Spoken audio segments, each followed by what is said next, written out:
Awal drama kita akan bertemu dengan seorang anak kecil bernama Kim Ji-young yang nantinya akan tumbuh menjadi pria ganteng dan pemberani seperti saya. Kali ini dia sedang berada di ruang sidang menyaksikan pembunuh ibunya yang sedang diadili namanya Choi Sung-so.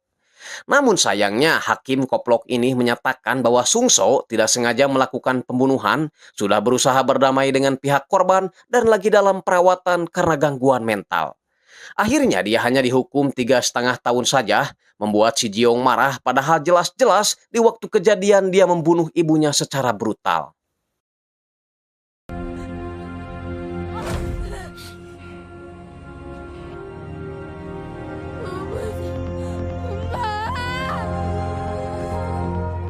Dua belas tahun kemudian, si Sung-so mencegat sebuah bis dan memukuli si supir karena dulu dialah yang melaporkannya ke polisi.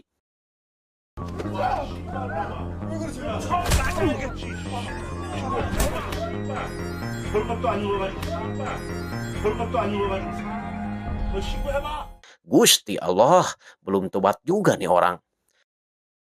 Ketika pulang, seseorang misterius mencegatnya sambil berkata, apa boleh seorang penjahat bisa bebas berkeliaran seperti ini? 네가 어떻게 감옥에 안 있고 밖을 돌아다녀? 법대로 했으니까 그렇지 이 새끼야! Orang misterius itu murka karena Sung-so telah menghancurkan keluarganya, mengaku bahwa dia adalah anak kecil yang dulu ibunya dia bunuh. Kemudian menghajarnya kembali hingga Sung-so ini pun innalillahi di tempat. Dan aksi vigilante ini pun dimulai. Setelah melakukan balas dendam, Jiong pulang ke rumah, memandangi foto ibunya dan berjanji akan memberikan keadilan bagi orang-orang yang tidak menemukan keadilan seperti mereka. Hari Sabtu isuk-isuk di Akademi Polisi, seorang pengajar sekaligus polisi senior, kita panggil aja Encang, menerangkan mengenai kasus dingin yang sampai sekarang belum terpecahkan. Kasus dingin ini biasanya berhubungan dengan kasus pembunuhan, di mana penyidik terpaksa membiarkan kasus tersebut sehubungan dengan sulitnya menemukan petunjuk atau barang bukti. Jadi, jika suatu saat mereka diterima jadi polisi, maka diharapkan bisa memecahkan kasus-kasus dingin tersebut agar bisa memberikan rasa keadilan bagi masyarakat.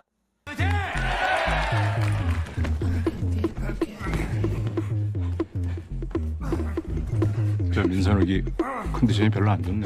Ya, Jiong dan Sun Wook adalah dua calon polisi berbakat. Selain memiliki kecerdasan di atas rata-rata, mereka juga mahir dalam pencak silat.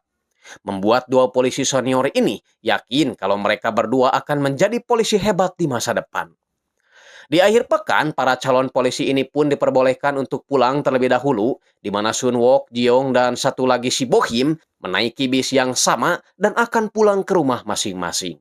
Sayangnya bisnya udah bagus, tapi kok gak ada tukang cangcimen. Di dekat rumahnya, Jiong selalu membantu nenek-nenek yang meskipun udah tua tapi masih semangat cari uang. Dan si nenek selalu memberikan permen tiap Jiong selesai membantunya.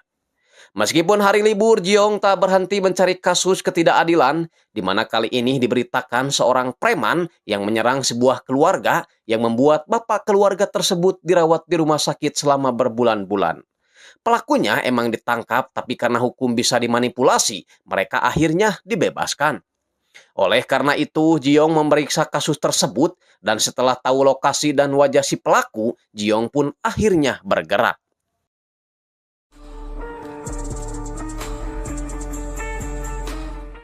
Di saat yang sama, para preman ini kembali mendatangi rumah korban dan memaksa mereka untuk meninggalkan rumah tersebut. Ketika Jiong datang, para preman ini sedang asik mengencingi jendela rumah dan langsung ngamuk ketika Jiong mengatai titit mereka yang hanya sebesar sedotan ale-ale. Tak lama setelah itu, jendela pun terbuka dan preman kampung ini sudah dalam kondisi tak bernyawa lagi. Tak cukup sampai di situ, Jiong kali ini menyelidiki kasus seorang dokter yang melakukan pemerkosaan terhadap pasiennya sambil diam-diam merekamnya. Karena sudah memberikan uang sesajen, si dokter hanya dihukum 6 bulan penjara saja, bahkan izin prakteknya tidak dicabut. Tahu kalau si dokter pasti akan mengulangi perbuatannya, malam itu juga Jiong langsung mendatangi tempat prakteknya lalu mematahkan tangannya biar tangan monongennya itu tidak dia gunakan lagi untuk memegang yang haram-haram. Namun aktivitas Jiong itu nampaknya disadari oleh seorang jurnalis bernama Mbak Choi yang meminta atasannya bernama Kuak agar membuatkannya acara khusus mengenai aparat penegak hukum yang tidak melindungi warganya dengan baik.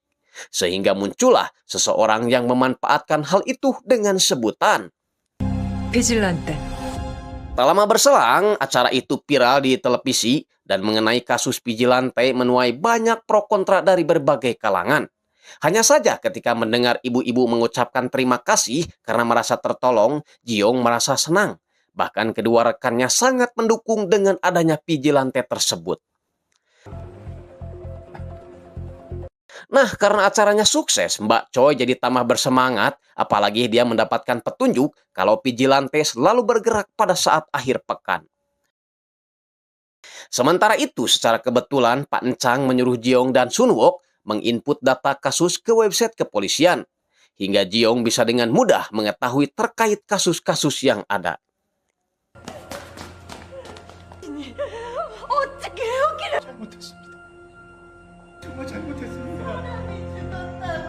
Nah, meskipun seorang vigilante, Jiong tak serta-merta melakukan pembalasan, tergantung perilaku orang yang dia incar.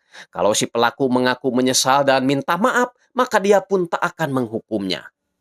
Singkatnya, karena sudah 2 minggu si vigilante tidak bergerak, media ini mulai kehabisan bahan, tapi Mbak Choi tak patah semangat. Dia akan kembali memancing si vigilante dengan mengangkat kasus tahun 2015, di mana seorang remaja bernama Yon diperkaos.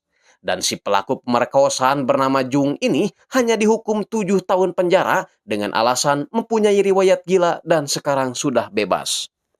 Namun tiba-tiba Sun Wook mengagetkan dengan topeng Batman-nya. Tak menyangka kalau sahabatnya ini tertarik juga sama kasus gituan. 이상하네, 이 새끼. Nah, karena acara berita itu kembali viral, banyak orang berdemo di rumah si Jung menuntut aparat penegak hukum untuk memenjarakannya kembali. Sementara Mbak Choi dan si Kuak berada tak jauh dari sana, berharap vigilante akan segera muncul. Keesokan paginya, setelah sholat subuh, Jiong datang lebih awal ke kantor untuk memastikan dulu kasus tersebut sebelum bertindak. Namun tiba-tiba Pak Encang masuk dan heran kenapa Jiong bekerja keras seperti itu, padahal apa yang dilakukannya ini tidak termasuk penilaian ataupun menghasilkan uang lembur. 일 텐데 뭐 돈 주는 것도 아니고. 그런다고 학점 잘 주는 거 아니야? 알지? 네. Kembali ke si Mbak Choi yang mendapati si Jung keluar menggunakan mobil pick up, hingga Mbak Choi berinisiatif mengikutinya.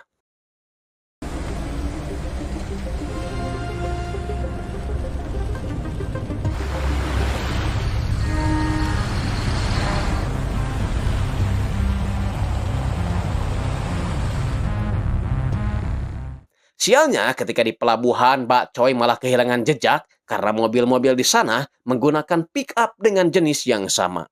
Kaburnya si Jung membuat para polisi sibuk, apalagi para masyarakat yang berdemo dari kemarin maghrib, menuntut mereka untuk segera menemukannya. Hal itu juga membuat si Jiong jadi gak fokus belajar. Hal itu disadari oleh Pak Encang yang langsung memberikan pertanyaan. Apa penyebab dari terjadinya kejahatan susulan? Tapi pertanyaan itu mah sangat cetek buat si Jiong. Dia menjelaskan bahwa si pelaku berpikir ditangkapnya mereka disebabkan oleh para korban. Sehingga si pelaku yang menyalahkan korban dan akhirnya melakukan kejahatan yang sama. Kembali ke si Mbak Choi yang kesal kenapa juga polisi ikut-ikutan mencari si Jung ke pelabuhan, melarang rekan-rekannya untuk mengambil video karena menurutnya masyarakat hanya ingin melihat si vigilante membunuh penjahat itu. Karena kewalahan, tak juga menemukan si Jung, kapten polisi ini menyuruh salah satu polisi yang sedang bertugas menjaga korban untuk membantunya. Ketika turun, si polisi ini penasaran pada seorang kurir yang menutupi wajahnya dengan helm. Tapi ketika dibuka, wow, ternyata bukan si Jung. Sedangkan Mbak Choi yang sedari tadi memperhatikan peta baru sadar kalau pelabuhan itu tidak jauh dari rumah korban. Namun terlambat karena si Jung sudah mulai beraksi dengan berusaha membunuh kurir itu. Bacoy dan timnya segera pergi dan hal itu membuat polisi penasaran lalu segera mengikuti mereka.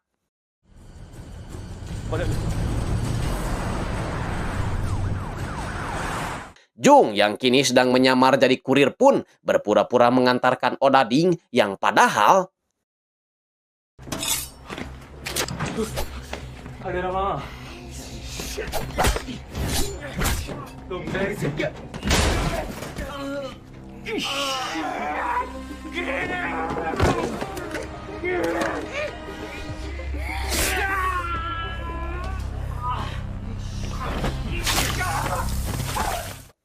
masalahnya Sion malah keluar membuat si Jung dapat dengan mudah mendapatkannya.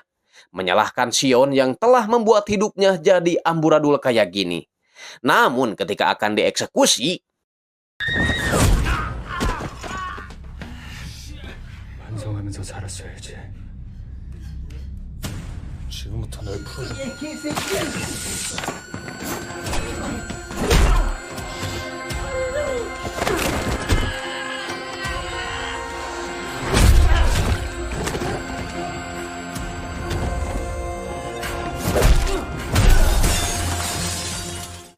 karena murka, Jiong pun terus menghajarnya hingga tewas meskipun si Jung berniat akan minta maaf. Sedangkan Mbak Choi marah-marah karena pemuda ini menghalangi jalan mobilnya. Padahal mah dia adalah orang yang dicari-cari Mbak Choi selama ini. Tiba di lokasi, Mbak Choi mengaku kalau dia penghuni apartemen hingga polisi membiarkannya masuk dan betapa senangnya dia melihat si Vigilante kembali beraksi sambil meninggalkan tulisan "Jaring di surga", yang artinya pada akhirnya penjahat pasti akan tertangkap. Nah, karena hukum selalu bertindak secara tidak adil, maka sebagai Vigilante, Jiong akan melawan ketidakadilan itu. Terbunuhnya si Jung oleh Vigilante kembali viral dan tentunya membuat masyarakat senang. Berbeda dengan kepolisian yang meskipun tahu kalau tindakan itu membela yang lemah, tapi tetap kalau urusannya menghilangkan nyawa orang lain, maka itu termasuk kriminal. Maka dari itu, polisi menetapkan si Vigilante sebagai buronan. Hanya saja kepala polisi ini marah kenapa anak buahnya bisa membiarkan media masuk ke TKP. Jadinya kasus ini lebih populer daripada kasus perceraian Amarjoni dengan Irish Bella. Sedangkan Pak Encang yang dipanggil untuk membantu kasus tersebut terpaksa menyuruh Jiong dan Sunwook menyelesaikan sendiri penginputan digital itu. 나도 시간 난 대로 한번 들어가서 볼게. 아주 그쪽이 심란한가 봐. 현장에 CCTV도 뭐 블랙박스도 도와주다가 정덕흠을 죽였고. 비질란테. 자, 아무튼 작업은 이 방 안에서만 하고. Setelah tiba di TKP dan tak menemukan barang bukti apapun, Pancang sadar kalau si Vigilante emang benar-benar mengerti cara kerja dari kepolisian. Tak lama setelah itu, datang seorang remaja putri melakukan protes, bertanya kenapa para polisi menetapkan si Vigilante sebagai buronan, padahal bagi mereka, Vigilante adalah seorang pahlawan yang membela kaum lemah. Nah, tanggapan-tanggapan seperti itulah yang dimanfaatkan media untuk meraih rating tinggi. Terkhusus bagi si Mbak Choi yang berniat memberitakan lagi para penjahat untuk memancing si Vigilante bergerak. Sementara itu, Sunwook dan Bohin bercanda kalau sikap si Vigilante yang misterius dan cerdas itu sangat mirip dengan Jiong. Waduh, kayak saya juga dong. Namun si Jiong tak menanggapinya, selain emang benar dia juga lagi fokus pada TV yang memberitakan kejahatan Seo Doyok yang pernah membobol rumah mantan bosnya bersama seorang remaja bernama Sung Yeon. Mereka lalu membunuh keluarga tersebut termasuk 2 anak kecil secara kejam. Tapi saat itu Doyok mengaku lagi dalam pengaruh alkohol dan hanya ikut-ikutan remaja bernama Sung Yeon saja. Dan Sung Yeon lah yang melakukan pembunuhan. Alhasil malamnya Jiong diam-diam masuk ke ruangan Pak Encang dan menyelidiki kasus tersebut. 가출 청소년들과 함께 자신이 일했던 편의점 무참히 살해.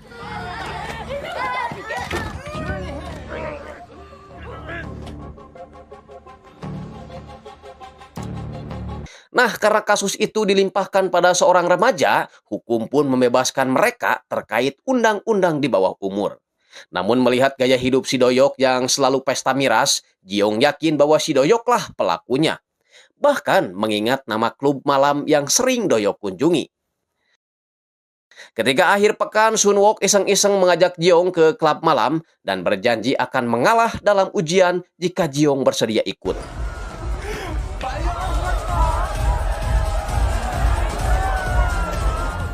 Singkatnya, mereka tiba di tempat Ajojing dan Jiong akhirnya menemukan di mana si koplok itu duduk. Namun tiba-tiba seorang perempuan mengajaknya kencan dan Jiong tak mempermasalahkannya agar dia bisa mendengar obrolan si Doyok dengan temannya. Mengaku bisa bebas karena dia memanfaatkan undang-undang di bawah umur, padahal sebenarnya dialah yang membunuh keluarga bosnya. Mengetahui hal itu, Jiong langsung marah, tapi perempuan itu yang sadar kalau Jiong selalu memperhatikan si Doyok, segera membawanya ke tempat lain. Yakin kalau Jiong membutuhkan narkomar, makanya dia selalu memperhatikan si Doyok. 근데 너는 이거 못 사.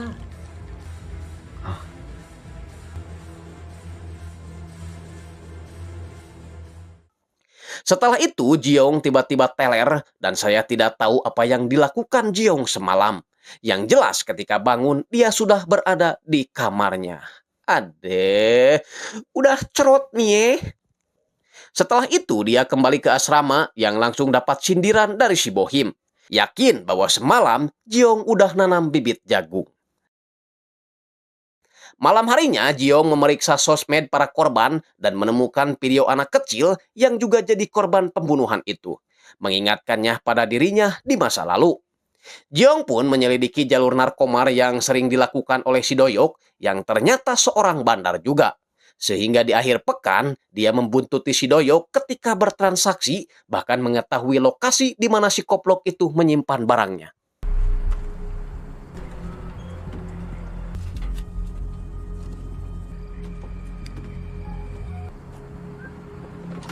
Sementara tim pemburu vigilante ini mulai stres karena sudah berminggu-minggu mereka belum menemukan berita terbaru.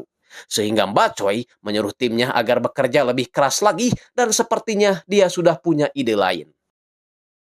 Sedangkan si Doyok tiba-tiba saja mendapatkan nomor telepon di mobilnya, meminta Sung Yeon, anak remaja yang menemaninya membunuh, untuk memeriksa nomor tersebut. Yang ternyata setelah diperiksa itu adalah nomor BNN di Busan. Jadinya ketika mengambil barang itu pada bosnya, si Doyok bertanya apakah barang ini dari Busan. Bosnya tentu saja tak mau membocorkannya, membuat si Doyok jadi galau, jangan-jangan bosnya itu akan berusaha menjebaknya. Dan benar saja entah siapa yang melaporkannya, para polisi itu tiba-tiba saja mencarinya. Beruntung dia keburu lolos dan pergi ke tempat persembunyiannya. Namun ketika sampai, barangnya sudah tidak ada dan... 저도요. 야, 그거 내 거야. 건들지 마. Jelas saja si Doyok marah, ingin melawan tapi malah tumbang. Jiong pun membakar barang tersebut sekalian menghajar si Doyok tanpa ampun. 사죄해. 에? 사죄? 난 또 준식이 형님이 보낸 줄 알고 씨. 야.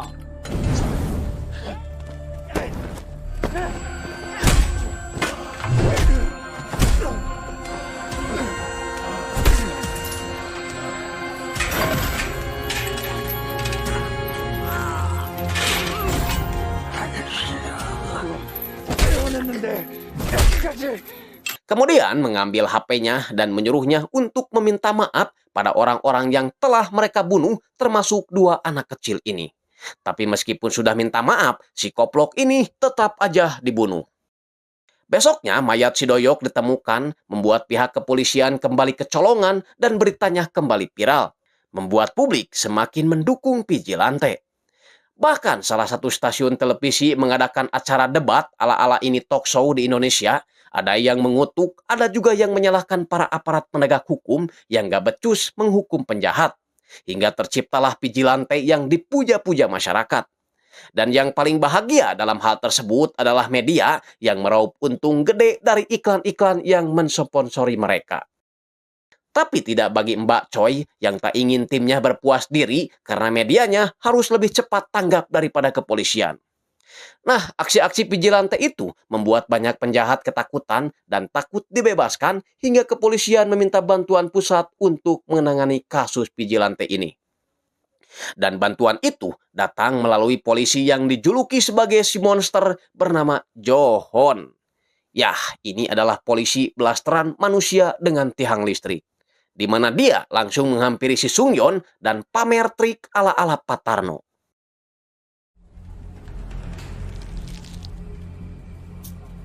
Karena mau kabur dan sempat melawan, si Jo-hon terpaksa menghajarnya dan mengancam akan melemparnya dari gedung. 말을 해야 알아듣는 새끼들이 있어. 어디요? 주변에 수상한 사람 본 적 있어?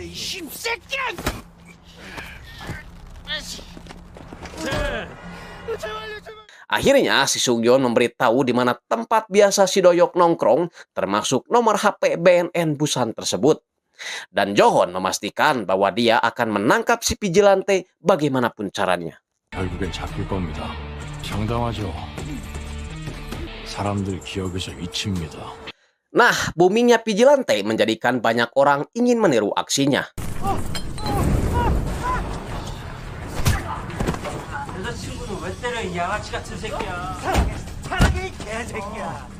법이하지 않는 걸.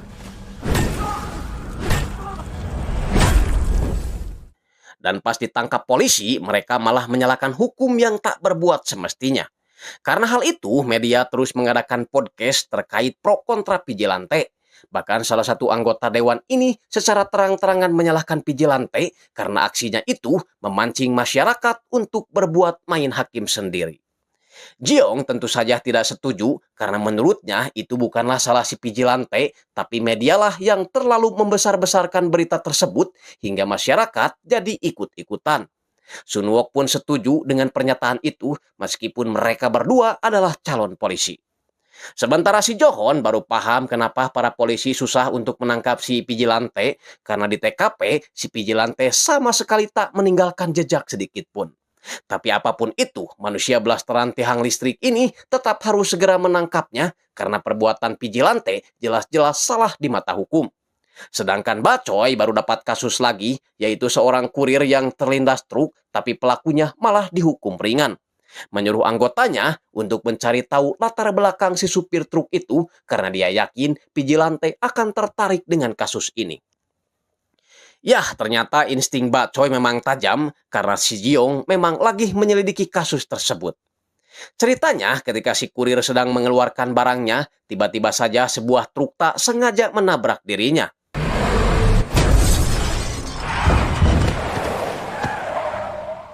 Sebenarnya, pas kejadian itu si kurir masih hidup dan sempat minta tolong.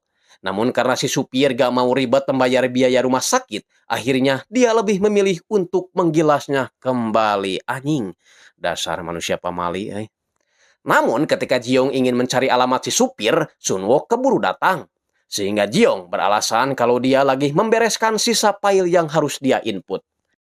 불은 왜 꺼놨어? 눈 나빠지게.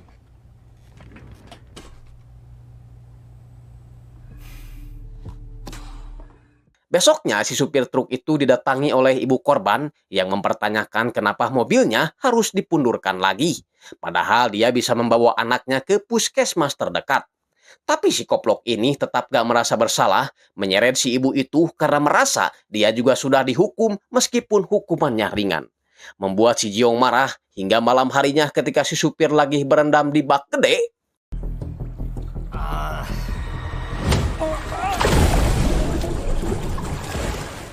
Anehnya, vigilante ini malah memakai topeng lengkap dengan pengubah suara.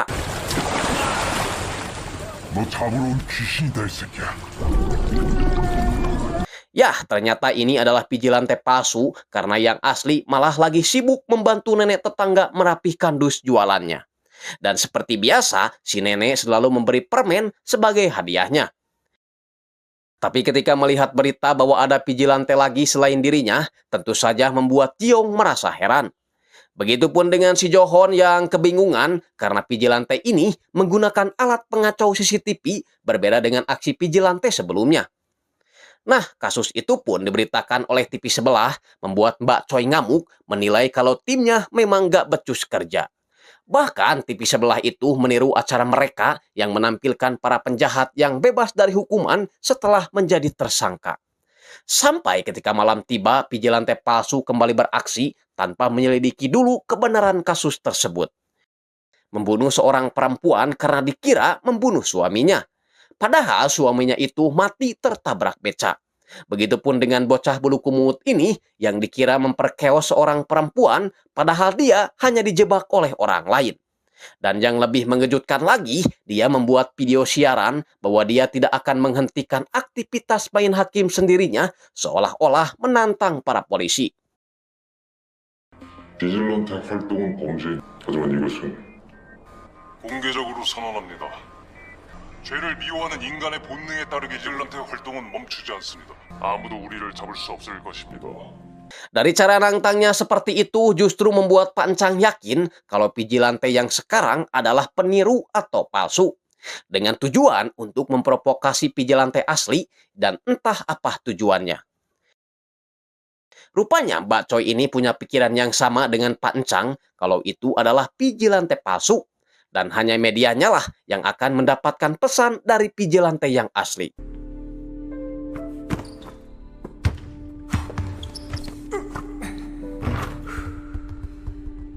Selesai main basket, Sun Wook permisi keluar karena ingin membeli bala-bala. Sedangkan Jeong mendengarkan acara debat yang dihadiri oleh Mbak Choi. Di mana Mbak Choi menjelaskan bahwa efek dari kejahatan tidak berakhir dengan kerugian yang dialami korban, tapi juga menyebabkan dampak besar yang dialami keluarga yang ditinggalkan, khususnya pada anak-anak yang kehilangan walinya. Dan hukum sangat tidak mempertimbangkan hal tersebut. Apalagi para pelaku seringkali memanfaatkan celah hukum seperti perlindungan anak di bawah umur, gangguan mental, ataupun hak asasi manusia.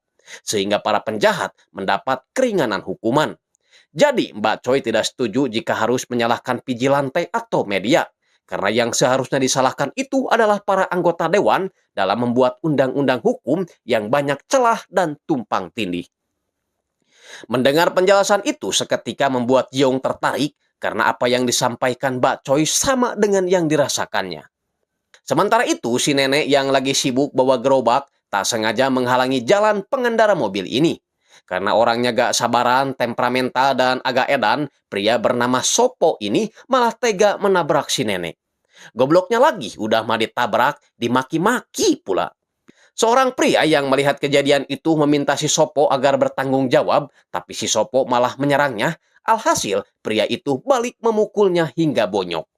Tak lama setelah itu, polisi datang menangkap si Sopo karena sang nenek telah tewas.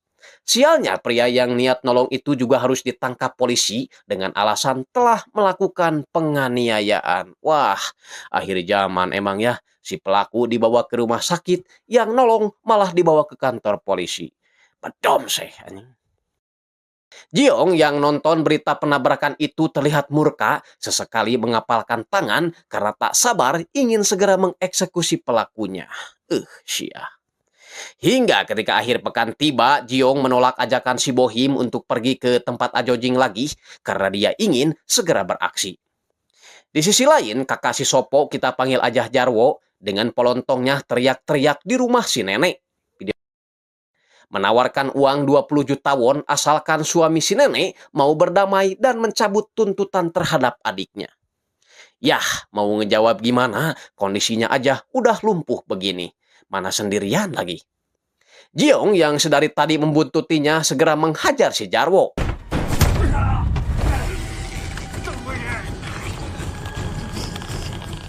Sedangkan Mbak Choi yang yakin kalau vigilante akan memburu si Sopo ke rumah sakit, mengerahkan semua timnya untuk berjaga di sana. Siapa tahu mereka dapat merekam secara langsung saat vigilante beraksi. Si Sopo sendiri kini terbaring di rumah sakit sambil mendapat pengawalan ketat dari polisi lengkap dengan si Johon yang lagi berjaga di luar. Namun tiba-tiba si polisi ini dapat telepon bahwa mobilnya ditabrak di parkiran. Sehingga dia turun ke bawah dan si vigilante dapat kesempatan untuk masuk dan mencekik si Sopo.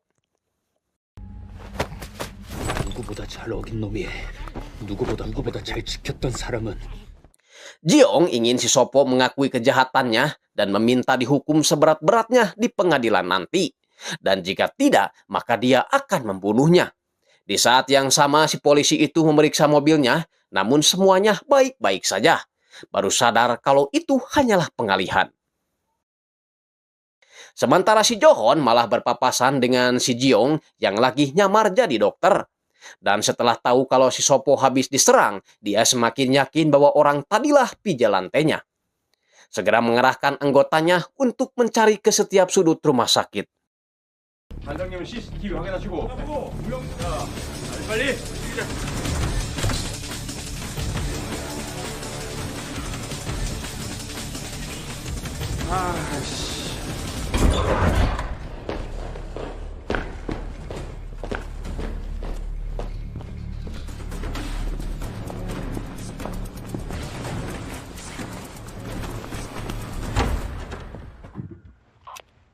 잡아도 집중. Si Sopo yang ketakutan berniat akan melaporkan kejadian tadi pada kakaknya. Tapi, 이러니 내가 안 만날 수가 있나? dan ketika Jiong sudah berada di luar, ya, itu bukan suara kelapa jatuh, melainkan si Sopo yang dilempar dari atas. Seketika semuanya jadi panik, tapi si Jiong yang melihat vigilante palsu itu turun lalu menaiki ambulan, segera mengejarnya dan berhasil masuk.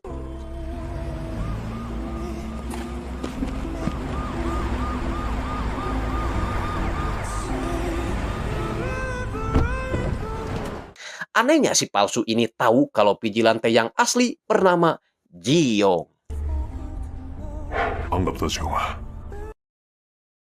Si palsu membawa Jiong ke atas gedung dan terlihat senang karena dia bisa bertemu langsung dengan vigilante asli. Mengaku kalau dia mengidolakannya dan mengajak Jiong untuk bekerja sama. Tapi, 엄청 기다렸는데 네 팬. 나랑 손잡자. 잠깐만.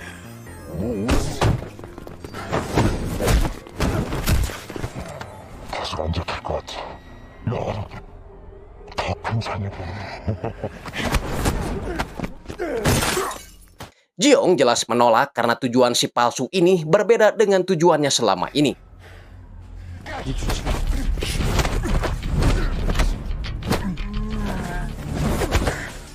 Sebenarnya kekuatan mereka nyaris berimbang, tapi si palsu sedikit lengah hingga dia harus tergantung. Menyuruh si palsu untuk tidak mengikutinya lagi. 대신 나와 다른 길을 가라. Si Johon memeriksa sebuah wajah dokter yang ada di daftar rumah sakit tersebut, namun tak ada satupun yang wajahnya mirip dengan orang yang berpapasan dengannya. Sedangkan Mbak Choi berhasil mengambil video yang dia curigai sebagai vigilante asli. Kembali ke si Jiong yang mukanya jadi amburadul kayak gini, takutnya dia dicurigai oleh teman-temannya. Namun tak lama setelah itu dia dapat pesan dari si palsu bahwa dia bisa membantunya mencari alibi untuk menutupinya. Nah, inilah wajah asli si palsu. Pria bernama Jo Gang-ok ini adalah wakil direktur Deka Group, salah satu perusahaan terbesar di Korea, dan berinvestasi di berbagai bidang termasuk media TV. Sementara itu, si Jarwo menghajar anak buahnya yang lalai menjaga dirinya, bahkan sekarang adiknya juga terbunuh. Meminta mereka untuk segera mencari si vigilante. Bersamaan dengan itu, si Johon datang dan menanyakan rekaman CCTV saat penyerangan semalam, siapa tahu ada. Tapi kelihatannya si Jarwo gak terlalu menanggapi si Johon karena dia ingin dia sendirilah yang mengurus si vigilante. Di lain sisi, Gang-ok pergi menemui Mbak Choi menawarkan investasi untuk program vigilante. Tapi Mbak Choi menolak karena dia ingin membuat artikel atau program itu tidak dicampuri oleh pihak eksternal. Gang-ok terus terang bahwa dia sangat menyukai vigilante dan dia juga yakin kalau Mbak Choi juga suka. Oleh karena itu, dia mengajak Mbak Choi untuk sama-sama melindunginya lalu mengambil flash disk yang isinya rekaman video si Jiong pada saat di rumah sakit. Ya, saya juga tidak tahu apa tujuan orang ini yang ingin melindungi identitas asli si vigilante. 우리가 그를 지켜줍시다.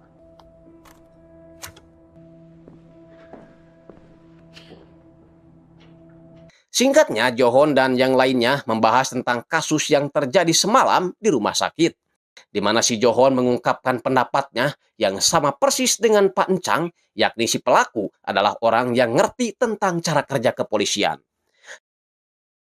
Setelah itu, Johon datang ke Akpol untuk menyerahkan berkas hasil rapat itu pada Pak Encang. Tak sengaja, dia kembali berpapasan dengan Jiong yang mukanya seperti gak asing buat dirinya. Sehingga pas ketemu Pak Encang, dia ingin memeriksa foto para murid yang belajar di sana karena siapa tahu pelaku vigilante itu adalah seorang polisi. Pak Encang sih menolak karena menurut aturan dia tidak boleh membocorkan data pribadi milik mereka. 만약에 말입니다. 진짜 경찰이라면 Kembali ke Mbak Choi yang mencari informasi tentang Gang Ok, tapi malah muncul sebuah perusahaan bernama Sewol, di mana pemimpinnya pernah menjadi tersangka pembunuhan, tapi dibebaskan karena kurangnya bukti bernama Kim Samdo. Sedangkan Bohim memberi kabar jika Johon, manusia blasteran tiang listrik itu, sangat ditakuti oleh kepolisian pusat dan kali ini ditugaskan untuk menangkap vigilante. Johon sendiri mendatangi markas si Jarwo dan menghajar seluruh anak buahnya karena Jarwo tidak juga memberikan rekaman CCTV itu. 장순일 씨. 내가 얌전히 있으라고 했지. 여기가 어디라고?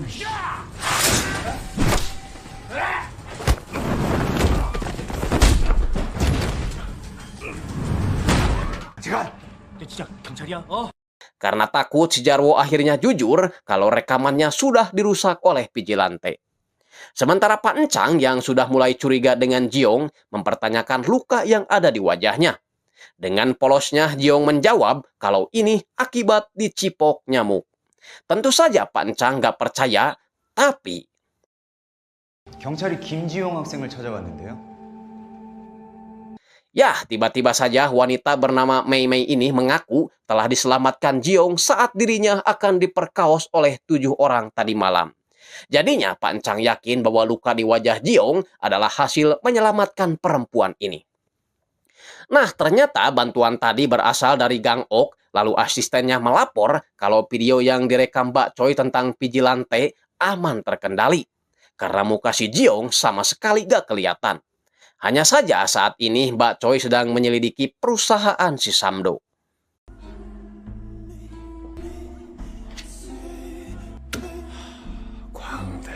Singkat cerita, Jiong mulai memikirkan tawaran dari si palsu yang ingin mengajaknya kerjasama. Terlebih sekarang adanya si Johon yang siap mengacaukan semua rencananya. Alhasil, Jiong pun mengajak si palsu untuk bertemu, membahas tentang cocok atau tidaknya mereka melakukan kerjasama. Membuat si Gang Ok yang agak sengklek ini kesenangan.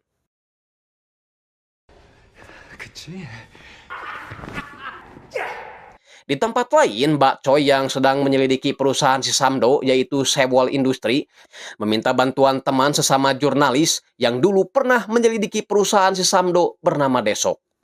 Desok menjelaskan kalau perusahaan Sewol itu sengaja menjadikan bisnis impor sebagai kedok karena aslinya perusahaan itu adalah pusat judi terbesar di Korea.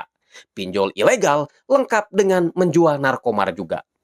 Dan salah satu orang yang bekerja sama dengan perusahaan itu adalah si Doyok, penjahat yang mati di rantai vigilante di episode 2. Kejamnya si Samdo membuat orang-orang pada takut kepadanya. Sekalinya diusik, maka nyawa menjadi taruhannya. Lagi pula si Samdo selalu bebas dari hukum dengan alasan kurangnya bukti. Mbak Choi lalu bertanya apakah Samdo ada hubungannya dengan perusahaan Deka Group. Desok sih mengaku gak tahu persis, namun yang pasti Desok juga membutuhkan Mbak Choi agar membantunya karena sekarang dia lagi ditekan oleh pihak lain agar tidak menyelidiki si Samdo lagi. Padahal dia harus menemui seorang aktor yang pernah ditangkap karena dijebak oleh si Samdo. Dan si aktor berjanji akan membocorkan informasi penting tentang si Samdo.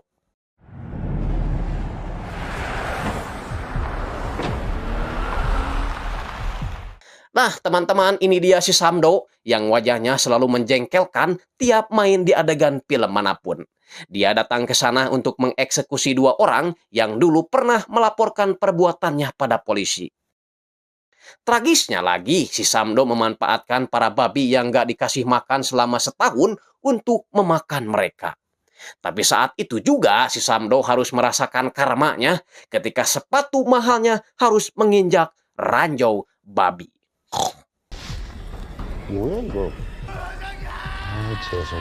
Sementara Mbak Choi dan Desok yang sudah janjian dengan si aktor segera masuk ke rumahnya.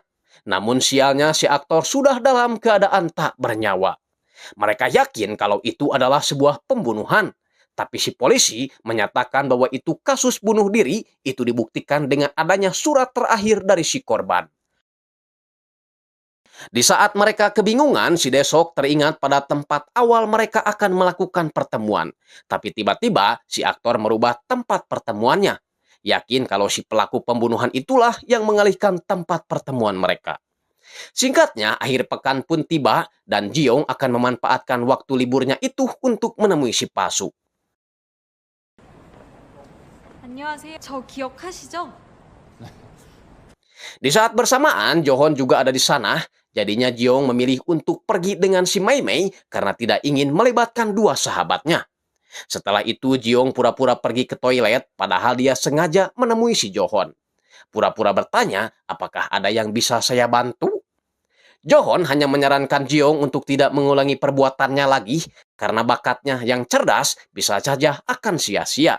Seolah-olah dia sudah mengetahui kalau memang Jionglah vigilante yang asli. Tapi Johon mengaku hanya akan fokus pada kejahatan vigilante sesuai dengan obrolannya dengan Pak Encang. Jika dia menangkap vigilante asli yang sudah memiliki reputasi bagus di mata masyarakat, apalagi tampangnya ganteng seperti saya, maka dipastikan masyarakat akan memusuhi mereka. Jadi daripada menangkap vigilante yang asli, mendingan dia menangkap penjahat dan menjadikannya sebagai vigilante. Agar masyarakat percaya dan kecewa kalau vigilante itu ternyata orang jahat. Di saat bersamaan, ternyata si palsu alias si Gang Ok melihat juga pertemuan itu. Nah, pada saat makan, Jiong bertanya pada si Mei Mei sebenarnya siapakah orang yang menyuruhnya untuk melakukan itu. Mei Mei sih mengaku tidak tahu karena dia hanya menjalankan perintah dari agensinya. Tak lama setelah itu, si palsu nelepon mengatakan kalau si Johon adalah boneka penguasa yang berbahaya. Jadi sebaiknya Jiong menghayukan ajakannya untuk melakukan kerjasama. Jiong mengaku si Johon sebenarnya sudah tahu bahwa dia adalah vigilante. Tapi Jiong akan tetap mempertimbangkan kerjasama itu asalkan Gang Ok mau memberinya HP duplikat si Johon seperti Gang Ok yang menduplikat HP-nya juga. Di sisi lain, dua jurnalis ini telah sampai di tempat pertama si aktor memberikan lokasi pertemuan sebelum dia tewas.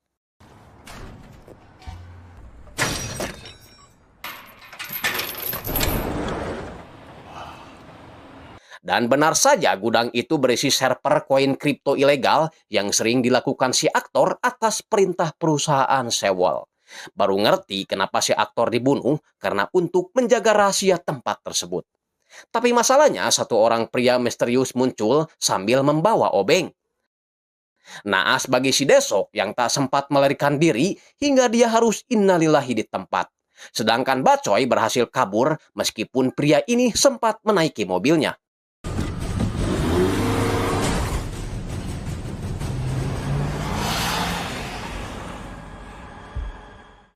Malamnya Mbak Choi kembali ke tempat itu sambil membawa polisi, namun wow karena tempat itu sudah bersih, tak ada apapun termasuk jasad si Desok yang menghilang entah kemana. Sedangkan si Johon mendapat teguran dari jenderal polisi bernama Jae-yub karena dia belum juga berhasil menangkap vigilante. Alasannya sebentar lagi dia akan pensiun, jadi dia ingin menyelesaikan kasus ini terlebih dahulu. Keesokan harinya, Bohim dan Sunwook terus memancing-mancing si Jiong tentang si Mei Mei, tapi Jiong tak mau menanggapinya. Lagian dia juga dapat pesan dari si Gang Ok yang memberitahu di mana Jiong dapat memperoleh HP duplikat si Johon. Dia pun pergi ke tempat itu, mengambil HP-nya, dan dia jadi tahu siapa-siapa saja orang yang berhubungan dengan si Johon. Bersamaan dengan itu, media Mbak Choi memberitakan tentang kematian sang aktor yang sempat melarikan uang sebesar 800 miliar won. disertai dengan bukti video adanya server-server tersebut, termasuk berita meninggalnya Desok di lokasi itu. Bahkan Mbak Choi berani menampilkan sosok si Samdo sebagai orang yang dicurigai dalam melakukan penipuan kripto itu. Samdo sendiri mendapat panggilan telepon dari seseorang dengan inisial tikus yang menyuruhnya untuk menonton berita tersebut. Jelas saja si Samdo kesal apalagi terungkap siapa inisial tikus itu sebenarnya.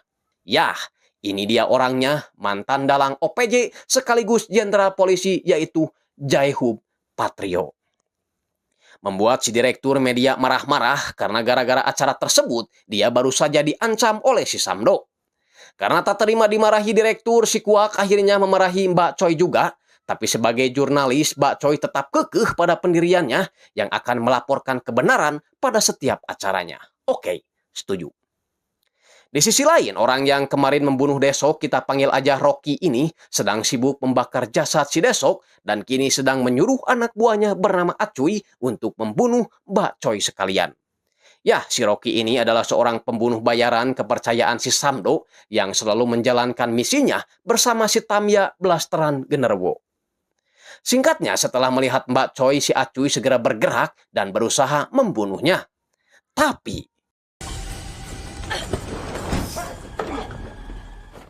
John rupanya sadar akan adanya bahaya yang akan menimpa Mbak Choi setelah siaran beritanya tadi. Menyuruhnya berhenti termasuk memprovokasi agar si vigilante kembali bergerak. Setelah itu John memborgol si Acuy, memaksanya memberitahu lokasi dan orang yang telah menyuruhnya. Dan benar saja, Jiong kini sedang menyelidiki kasus si Samdo setelah beritanya viral diangkat oleh media Mbak Choi. Kembali ke si Acuy yang mempertanyakan kenapa John tidak membawa bantuan saja, karena tempat yang akan mereka datangi ini sangatlah berbahaya. Belum tahu dia kalau sejak kecil si John sering ngacak-ngacak kloset. 니들 그 자리에 사람 취급은 해줄게.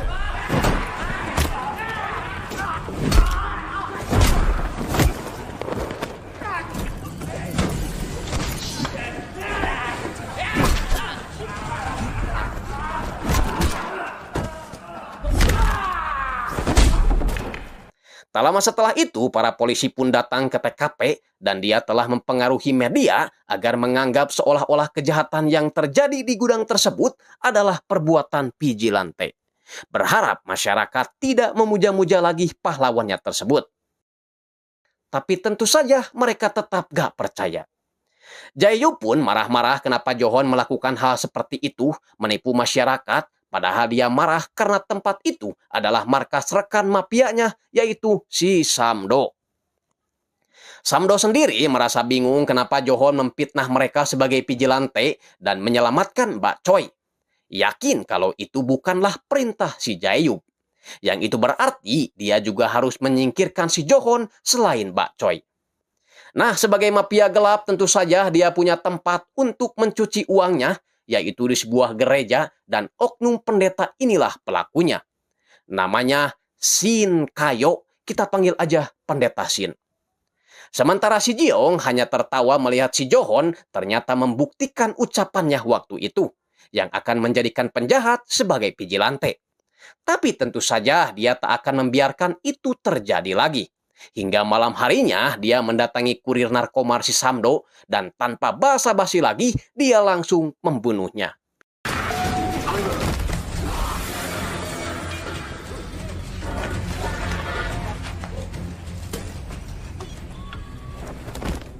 Lalu mengambil buku catatan aliran narkomar tersebut.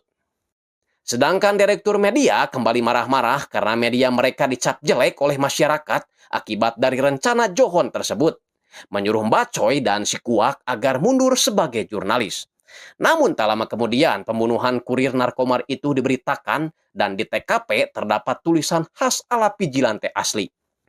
Membuat Mbak Choi kegirangan sebagai bukti bahwa vigilante yang diungkap polisi kemarin hanyalah pemalsuan.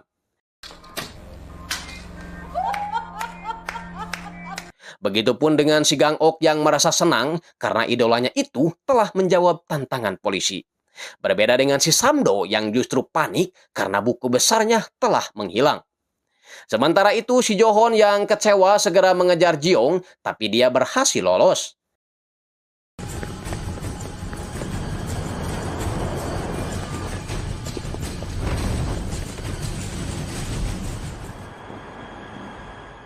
Namun rupanya Johon mengejar Jiong bukan untuk menangkapnya, melainkan mengajaknya bergabung layaknya polisi.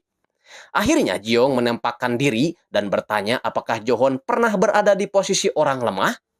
Saat hukum diharapkan adil, malah berpihak kepada para penjahat. Tapi si Johon membalas, keadilan bagi dirinya adalah keadilan yang sesuai dengan hukum yang berlaku. Jadi apapun yang Jiong lakukan, meskipun itu demi kebaikan, tetaplah salah. Perbedaan pendapat itulah yang akhirnya membuat mereka jadi gelut.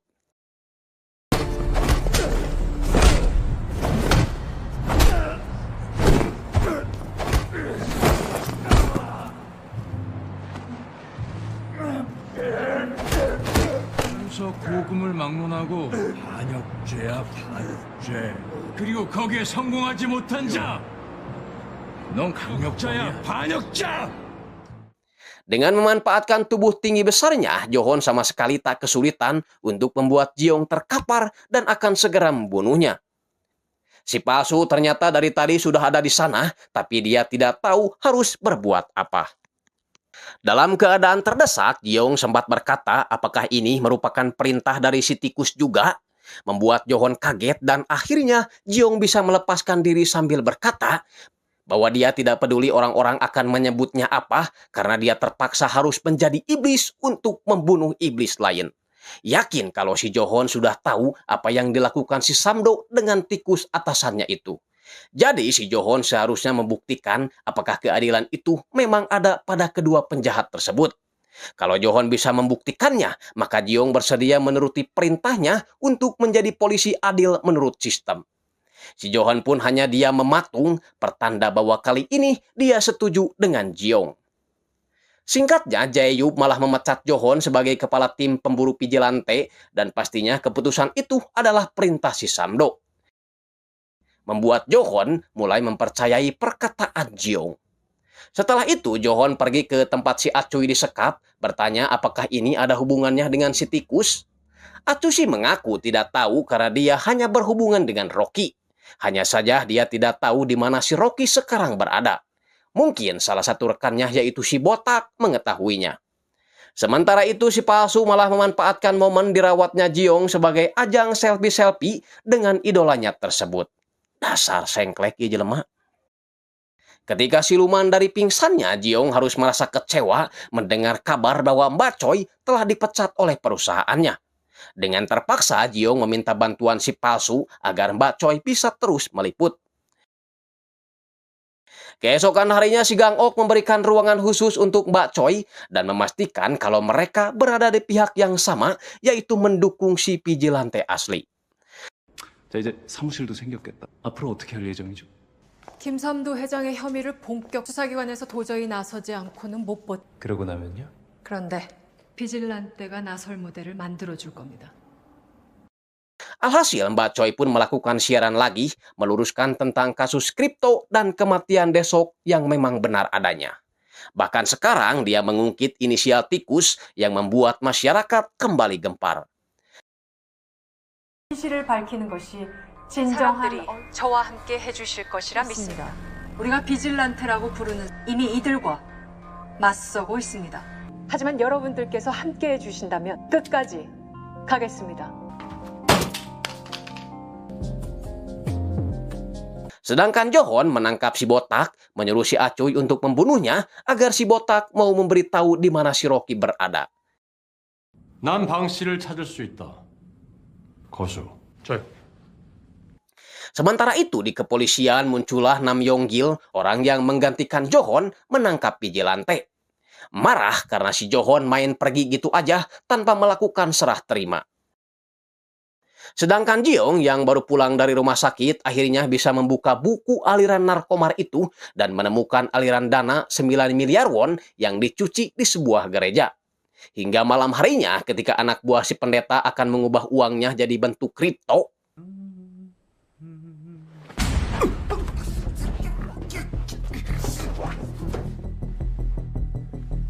Alhasil dia bisa mendapatkan bukti transaksi ilegal tersebut. Namun ketika menyadari adanya si palsu di ruangan itu, Jiong segera mengejarnya.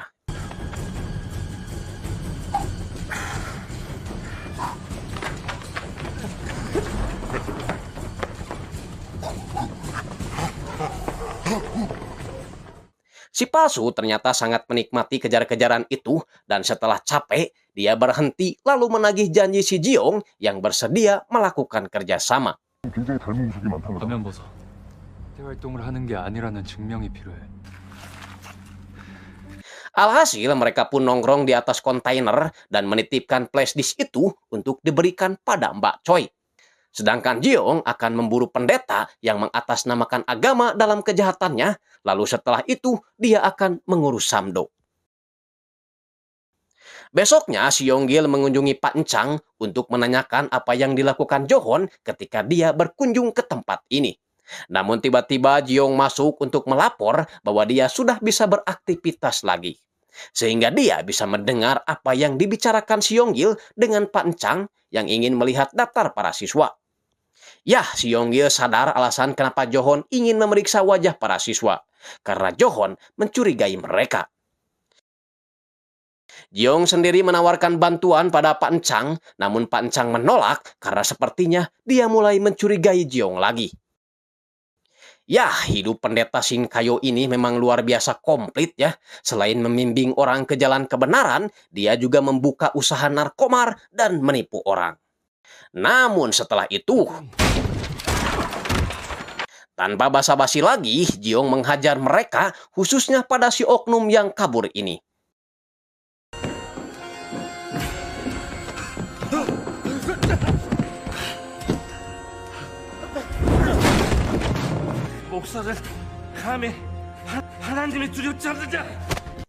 Jiong menjawab mana ada Tuhan menyuruh umatnya untuk menjual narkomar dan menjadi rentenir.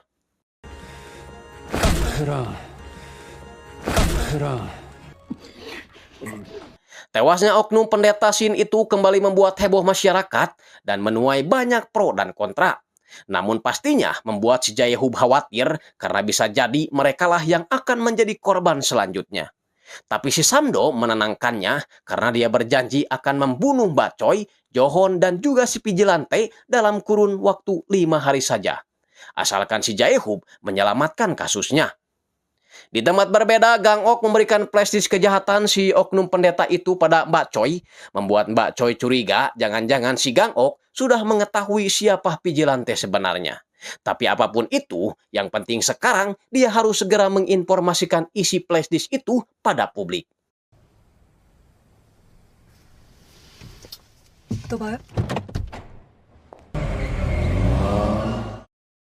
Bersamaan dengan itu, Rocky dan Tamya pun bergerak, diikuti oleh si Johon yang menyadari akan adanya bahaya yang menimpa pada Mbak Choi. Alhasil ketika Mbak Choi akan membuka isi flashdisk itu, si Johon tiba-tiba mematikan siarannya. Di mana dia kembali mengingatkan akan bahayanya hal itu pada keselamatan Mbak Choi. Dia juga tidak mau kalau masyarakat jadi lebih mempercayai Vigilante daripada polisi. Namun saya juga tidak tahu apa yang telah mereka sepakati, yang jelas Johon tiba-tiba keluar dan berniat pergi dari sana. Tapi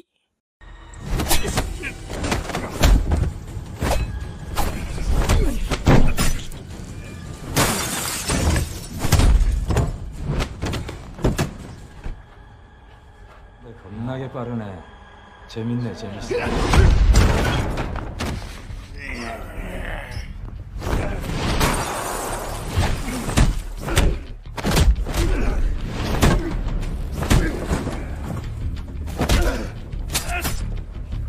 날 또 찌를 수 있을 것 같니?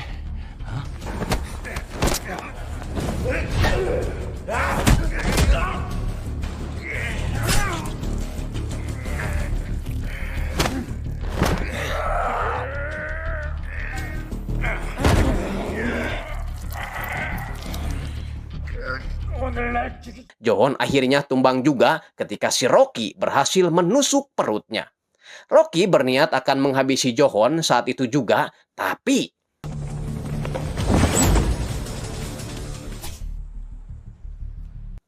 Dan si Rocky lebih memilih kabur karena merasa dia sudah menyelesaikan tugas hari ini.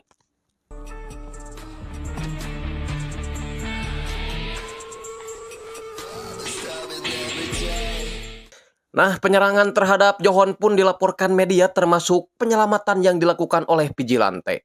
것으로 알려졌습니다. 퇴근하려고 하는데 소리에 차 사고인 줄 알았어요. 그럼 서로 죽일 듯이 싸우는데 Jadinya si Gang Ok protes kenapa juga Jiong menyelamatkan si Johon yang jelas-jelas selalu menjadi penghalang buat mereka. Tapi 선배님을 또 하나의 비질란테로 만들 거야. membuat si Sengklek ini kagum dengan rencana Jiong. Mbak Choi sendiri berniat menengok si Johon yang sedang dirawat, namun tak diperbolehkan karena si Johon belum siuman. Secara kebetulan dia bertemu dengan si Jae-yub, lalu menitipkan pesan semoga Johon lekas sembuh. Padahal Mbak Choi sudah mencurigai bahwa dalang penyerangan tadi adalah si tikus ini. Untungnya penusukan itu tidak mengenai organ vital si Johon, namun akan cukup membuat dia koma dalam beberapa minggu. Kabar itu pun Jae-yub sampaikan kepada atasannya, kita panggil aja Angkoro, yang kelihatannya sama-sama berit alias tikus negara. Masih selamatnya si Johon membuat si Samdo kecewa pada si Rocky, tapi si Rocky balik mengancam akan membunuh si Samdo sekalian jika dia masih rewel. Lagian dia juga lagi memikirkan bagaimana cara agar dia bisa membunuh si Vigilante yang kemarin mengganggunya. Kalau dilihat dari mukanya si Rocky ini lebih cocok jadi petani cabai benot daripada jadi pembunuh bayaran. Di tempat lain, anak buah si Samdo sudah berhasil mengumpulkan semua kripto dalam sebuah harddisk. Namun tiba-tiba asap terlihat masuk ke ruangan itu karena di luar sudah terjadi kebakaran. Lalu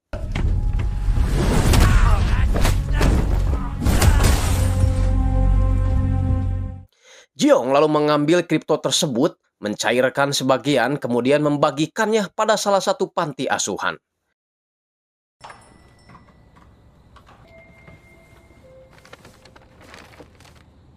Kebaikan Vigilante itu pun diberitakan Mbak Choi, terutama pesan di dinding yang tertulis, di mana dia akan menyumbangkan sebagian kripto itu pada yang membutuhkan, dan sebelum semuanya disumbangkan, maka dia ingin si Samdo, Jae-yub, dan juga Rocky Tamya menyerahkan diri ke polisi.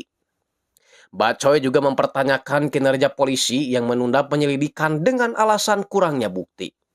Tak hanya itu, media lain juga mewawancarai pengelola panti asuhan yang merasa terbantu dengan adanya uang dari Vigilante tersebut.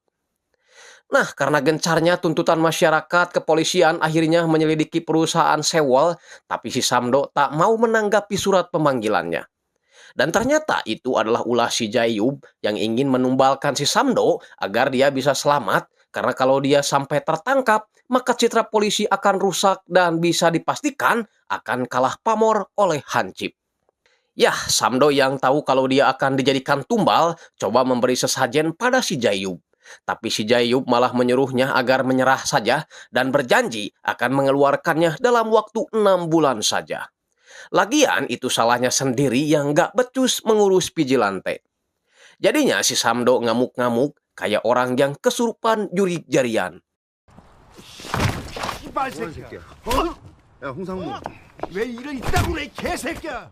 Menyuruh anak buahnya agar bergerak sendiri karena si Jae-yub dan si Rocky tak bisa lagi mereka andalkan. Atas insiden yang terjadi di parkiran itu ketika Vigilante membantu Johon di dekat gedung siarannya Mbak Choi, Yonggil jadi curiga jangan-jangan Johon dan Mbak Choi sudah tahu siapa Vigilante sebenarnya. Namun hal unik terjadi pada si Rocky yang berdoa dulu pada Tuhan sebelum melakukan pembunuhan pada si pengelola panti. 세상을 떠난 모든 이에게 영원한 안식을 주소서 밝은 빛을 비춰주시고 아멘.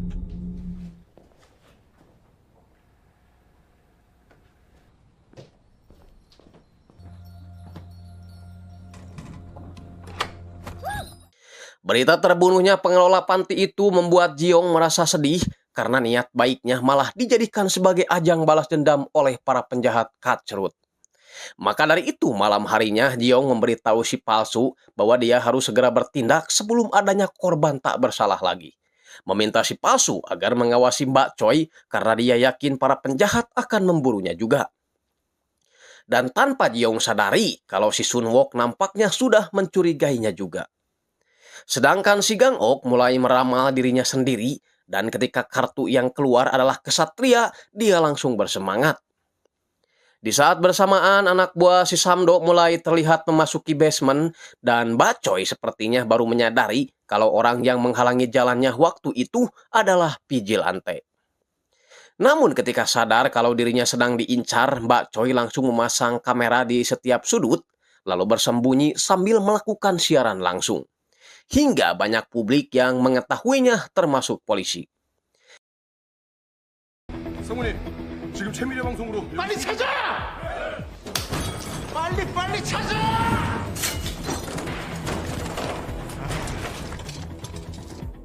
Sialnya, para penjahat itu berhasil menemukan Mbak Choi, membuat Yong panik berharap Gang Ok segera bertindak. Lalu,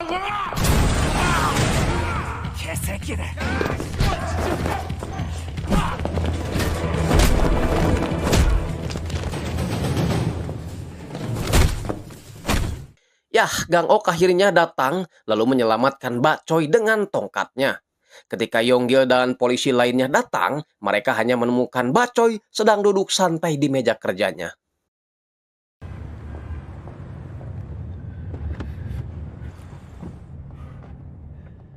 Di kantor polisi, Yonggil bertanya siapakah sebenarnya Vigilante yang tadi menyelamatkannya. Mbak Choi menjawab bahwa tadi bukanlah Vigilante karena Vigilante asli tak pernah menggunakan tongkat di setiap aksinya. Dan karena tak menemukan petunjuk apapun, si Yonggil akhirnya memperbolehkan Mbak Choi pulang. Ketika di rumah sambil berendam, Mbak Choi teringat dengan kejadian si Gang Ok yang menyelamatkannya. Tertawa karena si Gang Ok lebih mirip Sun Gokong ketimbang Vigilante. Tapi besoknya, si Yonggil datang ke Akpol untuk memanggil si Jiong setelah ada beberapa petunjuk yang membuat dia mencurigainya. Beruntung Pak Encang membelanya kalau Yonggil tidak memiliki bukti yang kuat, maka dia tidak boleh membawa muridnya pergi. Akhirnya si Yonggil pun pergi, hanya bisa menunggu hasil forensik setelah sebelumnya dia berhasil melacak pencairan kripto itu berada di dekat Universitas Polisi ini. Setelah itu, Yonggil menemui si Johon yang belum bangun juga, seolah-olah minta bantuan Johon agar dia bisa mengungkap kasus Vigilante ini dan mengembalikan citra polisi. 전 제 직분을 다하겠습니다. 경찰이 수습할 수 있게 헤아려 주십시오. Namun setelah Yonggil pergi, dia membuka matanya dan hanya pura-pura masih koma. Singkatnya, pada saat libur akhir pekan, Jiong menemui Gang Ok lalu berterima kasih karena dia sudah menyelamatkan Mbak Choi. Karena hanya Mbak Choi lah orang yang dapat memberitakan Vigilante mencapai klimaks. Tapi tak lama setelah itu, Sun Wook memberitahunya bahwa Yonggil sedang menggeledah universitasnya karena hasil forensik menunjukkan bahwa sumber transaksi kripto berasal dari universitas mereka. Namun tak masalah karena Jiong sengaja melakukannya tepat di depan kantor Rektor Jae-yub. Dengan begitu, Yonggil mendobrak kantor itu dan menemukan ponsel sekali pakai yang sering Jae-yub gunakan untuk menghubungi si Samdo dan satu ponsel untuk mencairkan uang kripto. Jae-yub juga bernegosiasi namun tak bisa karena Yonggil adalah orang yang menjunjung tinggi kebenaran. Tak bisa pakai cara halus, Jae-yub kemudian menghubungi si Rocky agar membereskan Nam Yonggil, orang yang baru saja keluar dari universitas. Alhasil, ketika di perjalanan,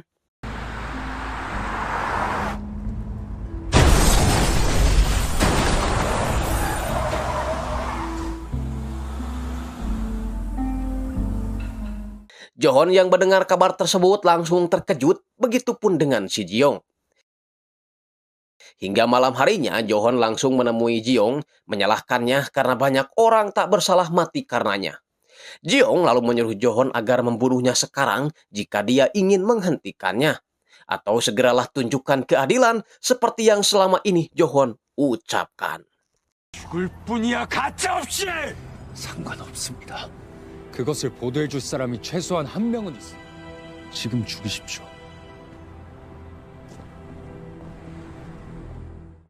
Sementara itu, si Rocky ternyata sudah menculik Mbak Choi, menyiksanya agar memberitahu di mana Vigilante berada. Tentu saja Mbak Choi tidak tahu karena dia hanya tahu wajahnya saja. Sedangkan si Gang Ok yang tidak mendapat kabar Mbak Choi selama beberapa hari ini segera pergi ke rumahnya. Dan sadar kalau Mbak Choi telah diculik, dia pun segera memberitahu Jiong. 왜? 최민아가 며칠 전부터 연락이 안 되는데 어차피 일어날 일이었어. 가자. Tanpa berlama-lama lagi, mereka pun segera pergi ke salah satu kantor si Samdo, di mana si Pasu muncul lebih dulu, memancing para penjahat agar Jiong leluasa menghajar satu orang yang tersisa. Lalu menyuruh orang tersebut memberitahu si Samdo bahwa besok jam 7 setelah Isya, dia harus membawa Mbak Choi untuk ditukar dengan dompet kriptonya. Si Samdo jelas bingung kenapa Vigilante menganggap kalau dirinya telah menculik Mbak Choi. Yakin kalau itu adalah perbuatan si Rocky yang disuruh oleh Jae-yuk. Segera menghubunginya dan berjanji akan membayarnya lebih mahal dari sebelumnya. Alhasil Rocky pun setuju, yang padahal si Samdo akan mengerahkan seluruh anak buahnya dan membunuh mereka semua termasuk si Rocky. 애들 다 불러. 전부 다. 죽이지 못하면 우리가 죽는다. Padahal si Jiong juga tahu kalau yang menculik Mbak Choi adalah si Rocky atas perintah si Jae-yuk. Dia sengaja melibatkan si Samdo agar bisa menangkap mereka semua secara sekaligus. Sun Wook yang sudah curiga dengan Jiong pura-pura kebetulan ketemu, hanya bisa meminta agar dia tak bolos besok hari. Sementara itu, si Jo-hoon menyempatkan diri pergi ke pemakaman si Yong-gil, lalu menemui dua tahanannya untuk memberi makan. Jelas dong mereka senang karena udah beberapa minggu mereka hanya makan nyamuk dan tai cak-cak saja. Tapi 밥값은 해야지. singkatnya, anak buah si Samdo pun tiba di lapangan olahraga untuk mengambil alih CCTV agar mereka bisa mengetahui keberadaan si Vigilante dan si Rocky. Malam harinya, pria berkupluk hitam tertangkap di kamera, namun ketika mereka mau bertindak, mereka sangat kebingungan karena yang memakai kupluk hitam itu sangat banyak. Yah, inilah alasan kenapa Jiong membawa mereka ke tempat ini, karena sekarang lagi ada konser Samroh di mana para penontonnya diharuskan memakai baju hitam bertudung. Hingga Jiong dan Gang Ok bisa menyelinap dengan leluasa. Tak sadar kalau si Sun Wook juga ternyata ada di sana.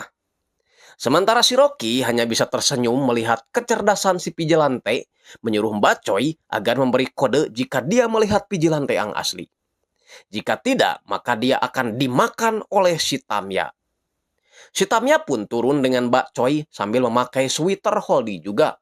Setelah melihat targetnya masuk, Samdo pun segera menerjunkan pasukannya, disusul Jiong dan Gang Ok yang siap menjalankan rencananya.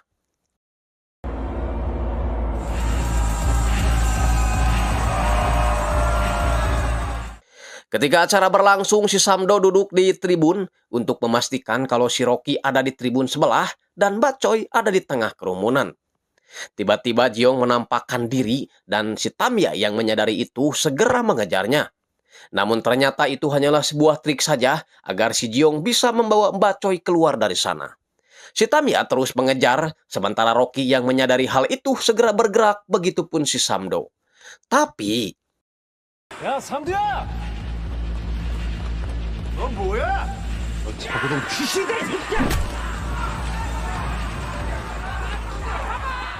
Yah, tugas si palsu adalah mengalihkan semua anak buah si Samdo, sementara Jiong menyuruh Mbak Choi untuk melakukan siaran langsung, dan dia akan memancing si Tamya dan si Rocky naik ke atas mobil agar Mbak Choi bisa leluasa merekamnya.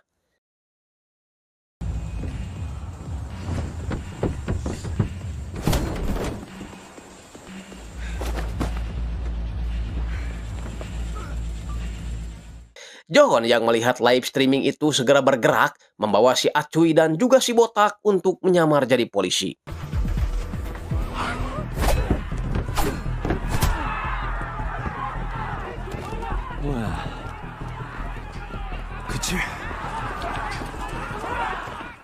Pertarungan mereka akhirnya terganggu setelah Gang Ok datang membawa pasukan si Samdo.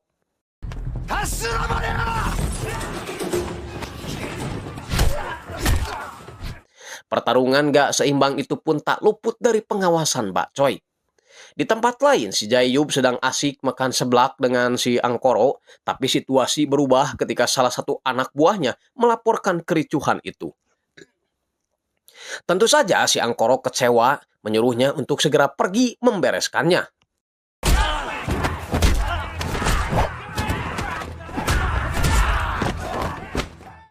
Bacoy yang melihat si Jiong terpojok segera mengalihkan para penjahat, mengaku kalau dompet kripto itu dia yang bawa. Alhasil mereka pun memburu Mbak Choi, tapi jelas Jiong tak membiarkan itu. Segera memasukkannya ke dalam bis agar dia bisa melawan para penjahat itu satu persatu. Masalahnya, si Rocky malah masuk juga ke dalam bis karena selain melawan pasukan putih, dia juga ingin membunuh Vigilante. Begitupun dengan si Gang Ok yang kewalahan karena dia harus melawan pasukan si Samdo berikut si Tamya. Namun tiba-tiba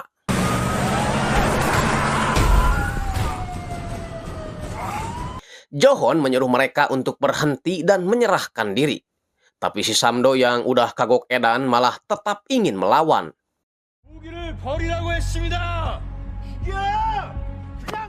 Setelah itu Samdo masuk bis ingin membunuh si Vigilante dan karena udah capek dia pun akhirnya hampir mati. Beruntung si palsu segera menyelamatkannya, tapi naas dia malah tertusuk. Jelas saja Jiong marah, apalagi setelah membuka kupluknya, ternyata itu adalah Sun Wok. Namun di saat yang sama para polisi ini berdatangan dan Jiong terpaksa meminta Bak Choi agar membawa sahabatnya ini ke rumah sakit. Sedangkan dia akan mengejar si Samdo, begitupun dengan si Rocky. Gang Ok yang melihat si Jiong lari langsung mengikutinya.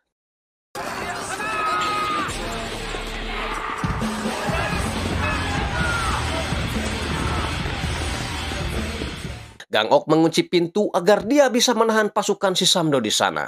Sementara Samdo, Rocky, dan Jiong masuk ke sebuah ruangan disusul oleh kehadiran Johon. Alhasil Johon melawan si Rocky, sedangkan Jiong melawan si Samdo.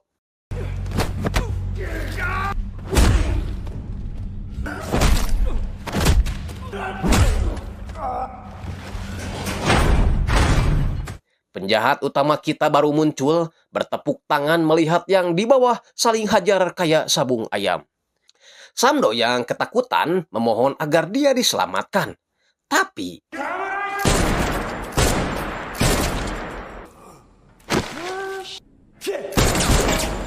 tak hanya itu, Jayub juga membuka keran air sambil menembaki mereka dari atas.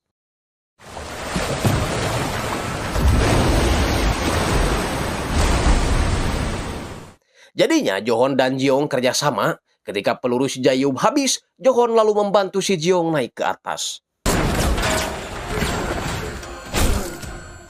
Johon segera menghentikan Jiong karena dia ingin hukumlah yang akan mengadili penjahat ini. Lagi pula Jiong sudah mencapai tujuannya dan dia berjanji akan memperlihatkan keadilan yang sesungguhnya. Tiba-tiba si Rocky datang sambil melempar pisau, membuat si Jayub punya kesempatan mengambil pistol lalu menembak mereka bertiga. Menjadikan si Johon marah lalu menghajar si Jayub hingga tewas.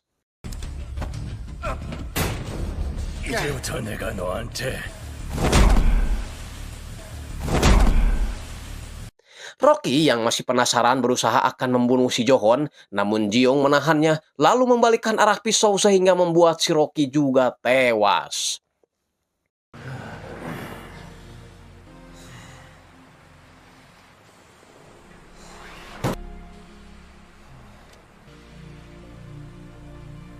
Sayangnya Sun Wok yang berusaha dilarikan ke rumah sakit harus menghembuskan napas terakhirnya.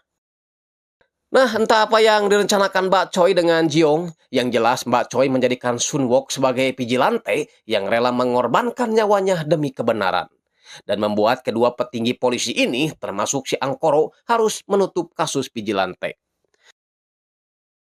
Sedangkan si Gang Ok yang baru siluman dapat kabar dari asistennya bahwa Jiong baik-baik saja dan Bak Choi menjadikan Sun Wok yang tewas sebagai vigilante. Agar Sun Wok mendapatkan jasanya dan membiarkan vigilante asli terus bergerak. Namun yang menarik adalah ketika si Gang Ok bilang, 김삼도 수준의 증거로는 회장님을 은퇴시키기 무리였을까? 이번에도 우리 회장님은 법망을 피해가겠지. Yah, entah ketua mana yang dia maksud. Mungkinkah Gang Ok membantu Jiong karena ada udang di balik gorengan? Saya tidak tahu ya. Sementara itu, Jiong hanya bisa melihat makam sahabatnya yang dipenuhi karangan bunga dari masyarakat yang mengidolakan Vigilante. Sedangkan Bacoy hanya bisa memandanginya dari jauh sambil bercerita kepada Johon alasan kenapa dia sangat mendukung Vigilante. Jadi dulu ayahnya pernah dipitnah korupsi hingga dia memutuskan untuk bunuh diri. Sayangnya waktu itu tak ada satupun media yang meliput kebenarannya. Oleh karena itu sekarang sebagai jurnalis dia selalu ingin mengungkapkan kebenaran dan mendukung Jiong agar meneruskan aksinya sebagai Vigilante. Mendengar hal itu, Johon hanya diam saja, seolah-olah setuju dengan apa yang dikatakan oleh Mbak Choi. Kembali ke si Jiong yang ketika melamun sendirian tiba-tiba mendengar sebuah pernyataan dari si Angkoro yang memutarbalikan fakta bahwa Jayub tewas di sana sebagai satu-satunya polisi yang membela kebenaran. Membuat Jiong ingin ketawa tapi takut dosa. Di scene terakhir kita akan melihat bagaimana para calon polisi ini diangkat jadi polisi beneran, namun ketika bersumpah Jiong sama sekali tidak mengangkat tangannya, bahkan tidak memberi hormat. Karena dia akan melanjutkan misinya sebagai Vigilante yang aksi-aksinya mungkin akan kita tonton di season berikutnya. Baiklah Sobat Kompa, itu tadi rangkuman alur drama Vigilante. Mudah-mudahan kalian suka dan terhibur. Terima kasih udah nonton. Jangan lupa like dan komennya. Tetap sehat dan Parmios.